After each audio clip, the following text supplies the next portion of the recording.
Hello my YouTube family. जय माता दी।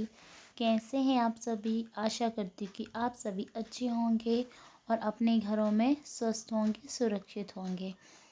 और जो आज का टॉपिक है वो आपने मेरी थंबनेल में देख ही लिया होगा। तो यहाँ पे मेरी पढ़ाई चल रही है जो मैं रात में 10 बजे से लेकर सुबह 7 बजे तक करती हूँ। और ये मेरा रेगुलर रूटीन तो नहीं है, क्योंकि झूठ मैं नहीं बोल सकती हूँ। मेरा रेगुलर रूटीन तो नहीं है। कभी मेरा 12 बजे से स्टार्ट होता है, कभी मेरा 11 से स्टार्ट होता है, क्योंकि देखिए मैं 2 बच्चे की माँ हूँ। तो बच्चों का उठना जगना और तबीयत वगैरह जो रहती है वो ख़राब हो जाती है। इस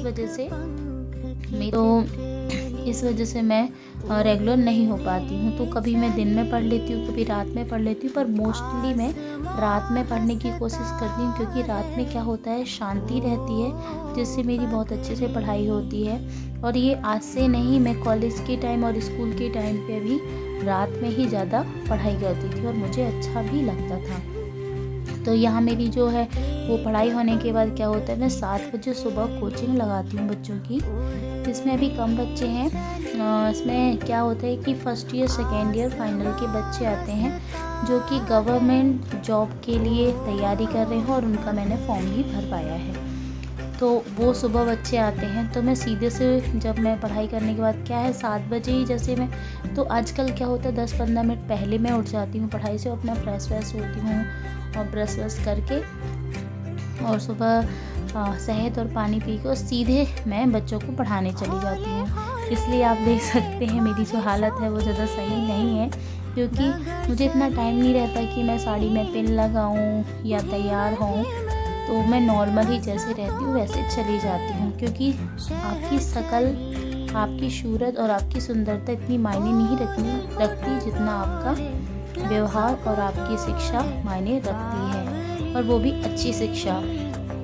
तो ये हो गया मेरा कोचिंग। फिर कोचिंग के आने के बाद मैंने नहा धो के पूजा पाठ करके जो भी होता है मेरा, तो क्या होता है, मेरे भैया जी हैं जो, वो, मैं उठती हूँ और तुरंत उठ जाते हैं साथ में, और फिर उठ जाते हैं ना तो बहुत परेशान करते। तो इसका मैं सब कुछ जो भी इसकी दवा वगैरह रहती है वो देने के बाद मैं अपना काम करने लगती हूँ। और ये क्या करता है, जब मैं काम करती हूँ ना, तो या तो ड्रॉर से बर्तन निकाल के फेंक देते हैं, या फिर पीछे लग जाते हैं, गिरने की कोशिश करते हैं। तो कई बार बहुत दिक्कत जाती है खाना बनाने में, और ये किसी के पास रहती भी नहीं। और सुबह सुबह सबके पास काम रहते हैं, क्योंकि सभी के बच्चे हैं, तो भले हम इकट्ठे हैं पर सभी के बच्चे हैं, सबका काम रहता है। सुबह बड़ी वाली जो दीदी है वो टिफ़िन बना देती हैं, मछली वाली दीदी दुकान में रहती, मम्मी भी दुकान में रहती, इस वजह से किसी को टाइम नहीं मिल पाता है। तो कई बार वो बाहर भी चला जाता है, कई बार बहुत परेशान करता है, तो मुझे ऐसे ही काम करना पड़ता, आप देख सकते हैं। क्योंकि माँ के लिए तो बच्चे बहुत ज़्यादा ज़रूरी रहते हैं, और पर काम भी ज़रूरी रहता है, दोनों साथ साथ में चलता रहता है। तो ऐसे मैं मैनेज करती हूँ, आप खुद देख सकते हैं। पर मैं रोज़ ये वीडियो नहीं डाल सकती, क्योंकि मुझे थोड़ा अच्छा नहीं लगता ये सब दिखाना किसी को, है ना। जो हम कर रहे हैं, आप किसी भी पोस्ट में पहुंच जाए, कितने भी बड़े हो जाएं, पर जो कुछ छोटा मोटा काम रहता वो तो आपको करना पड़ेगा। भाई आप माँ हैं, माँ के लिए तो ये सब ज़रूरी है करना। तो इसलिए मैं ऐसे मैनेज करती हूँ। जल्दी मैं खाना बनाऊँगी, फिर भी मेरा आप आगे वीडियो पे देखते रहिए कि मैं कैसे क्या करती हूँ।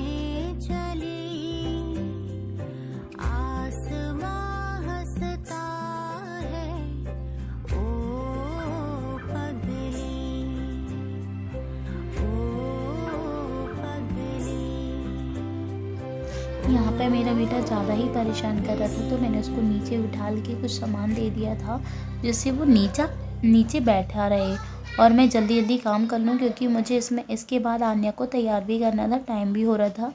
मैं क्या करती हूँ, 8:30 बजे से स्टार्ट करती हूँ खाना बनाना।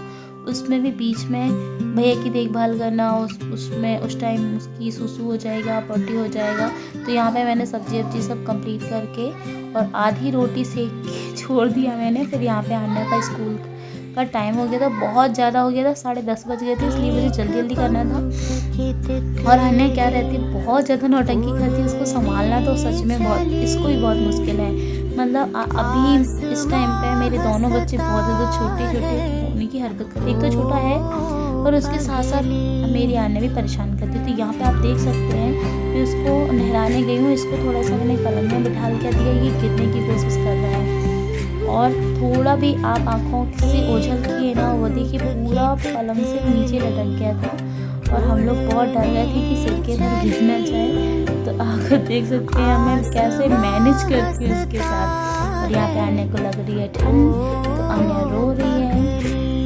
और सच बताऊँ, अभी आजकल ना आने स्कूल जाने के लिए बहुत नौटंकी करती है। मम्मा मेरे को स्कूल नहीं जाना, मम्मा मेरे को पार्क जाना है, मम्मा मेरे को ताजमहल देखने जाना है, मम्मा मेरे को गोल्डन टेम्पल जाना है। मतलब ऐसे ही नाटक नौटंकी चलती रहती है उसकी। तो मैं उसको जल्दी जल्दी तैयार कर देती हूँ। फिर और क्या है, इसकी लॉन्ग हेयर है ना, तो बड़ी दिक्कत जाती है इसकी कंघी करने में, चोटी करने में, और इसके बाल भी बहुत दर्द होते हैं, तो बहुत रोती है। फिर मुझे जल्दी जल्दी मैनेज करना पड़ता है। मैंने भैया को बिठा दिया सामान लेके, जिससे वो जल्दी खेलता रहे और मैं जल्दी जल्दी इसको तैयार कर दूँ। क्योंकि एक औरत का संघर्ष बहुत ज़्यादा होता है।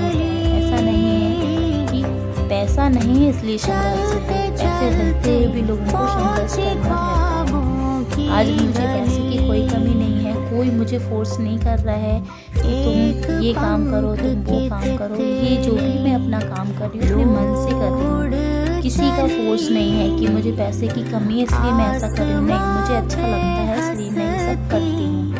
और दूसरा, मुझे दूसरों की हेल्प करना है, कुछ बड़ा काम करना है, इसलिए मैं, एक तो मेरा ड्रीम है यूपीएससी, इसलिए मैं यूपीएससी की प्रिपरेशन कर रही हूँ। और ये दूसरा अपने माँ बाप के लिए कर रही हूँ।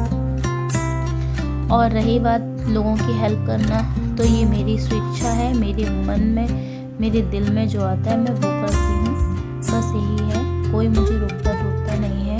अब थोड़ा मोड़ा परेशानी तो लोगों की लाइफ में आती है, तो वो चलती रहती है ना। आज आने कलर ड्रेस में जा रही, क्योंकि आने की ड्रेस हो गई थी गंदी। और यहाँ पे आप देख सकते हैं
बज गए हैं 11 और मैंने अन्य को तैयार करके स्कूल भेज दिया है। अब मैं भैया को सुला दूंगी थोड़ी देर के लिए, जिससे क्या रहेगा, ये जो मैंने आधी रोटी छोड़ के आई हूँ वो सेक दूंगी, गैस साफ़ कर दूंगी, जो भी किचन में बचा हुआ काम है वो सारा कुछ करके फ्री हो जाऊंगी। और फिर उसके बाद भैया को उठा के और फिर उसका मालिश तेल जो भी होता है वो करके कंप्लीट हो जाऊंगी। फिर मैं अपनी कमरे का काम करूँगी। कमरे काम वीडियो अच्छा लगा है तो लाइक कीजिएगा, नए हैं तो सब्सक्राइब ज़रूर कीजिएगा और वीडियो को फुल वॉच कीजिएगा। मिलते हैं अगली वीडियो पे, तब तक के लिए बाय बाय।